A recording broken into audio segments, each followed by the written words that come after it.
নমস্কার, কেমন আছো তোমরা সবাই? সুমনা সোনার তরীর নতুন করে একটা ব্লগ শুরু করছি। কদিন বৃষ্টি হলো, হয়ে একটু ঠান্ডা পড়েছে, সেই জন্যে আবার পিঠে খেতে ইচ্ছা হলো। ঘরেতে চালের গুঁড়ি ছিল, সেই আর বাঁধাকপির তরকারি করে ঝাল ঝাল করে পুর করে এই পিঠে বানাচ্ছি, পুর পিঠে ঝাল ঝাল করে। ঠাকুরমশাই পছন্দ করে না ঝাল ঝাল, ওর নারকেল দিয়ে মিষ্টি পুর পছন্দ করে। আমাকে একটু খেতে ইচ্ছা করলো, আর নারকেলেরও করেছি, আর এই বাঁধাকপির তরকারি ঝাল করে এরকমও করেছি। এই পুর পিঠে তো আমি, আর একটা জিনিস বানালাম, তোমাদেরকে দেখাচ্ছি। এই চালের আটারই মণ্ডটা একটু নরম করে রুটি বানালাম।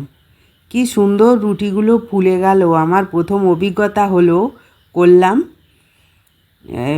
পাতলা পাতলা রুটি খুব সুন্দর হলো, তোমাদেরও একটু দেখাচ্ছি।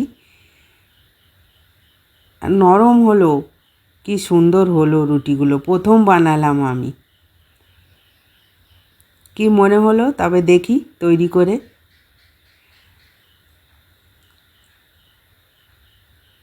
খুব সুন্দর হলো। তোমাদের যদি ভিডিওটা ভালো লাগে, লাইক কমেন্ট শেয়ার করো। আর রুটিগুলো কেমন হলো আমাকে একটু জানাবে। এই পুর পিঠেগুলো তো সবাই হামেশাই বাড়িতে তৈরি করে, কিন্তু এই রুটিগুলো কেমন হলো আমাকে একটু জানাবে। ঠাকুরমশাইয়ের খুব পছন্দ হয়েছে, খেয়েছে। খেজুরের গুড় ফ্রিজে স্টোর করা ছিল, দুধ দিয়ে আর খেজুর গুড় দিয়ে খেয়েছে, রুটিগুলো খুব ভালো লেগেছে।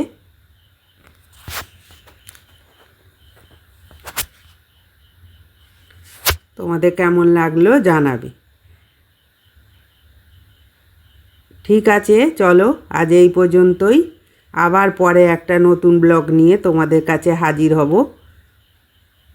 ততক্ষণের জন্যে তোমরা সব সুস্থ থেকো, ভালো থেকো, যে যেখানে আছো।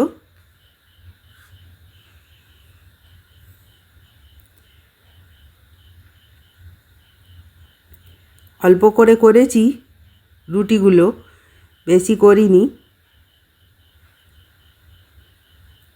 খুব ভালো লাগলো, নিজে বানিয়ে নিজেরই মনটা খুব ভালো লাগলো।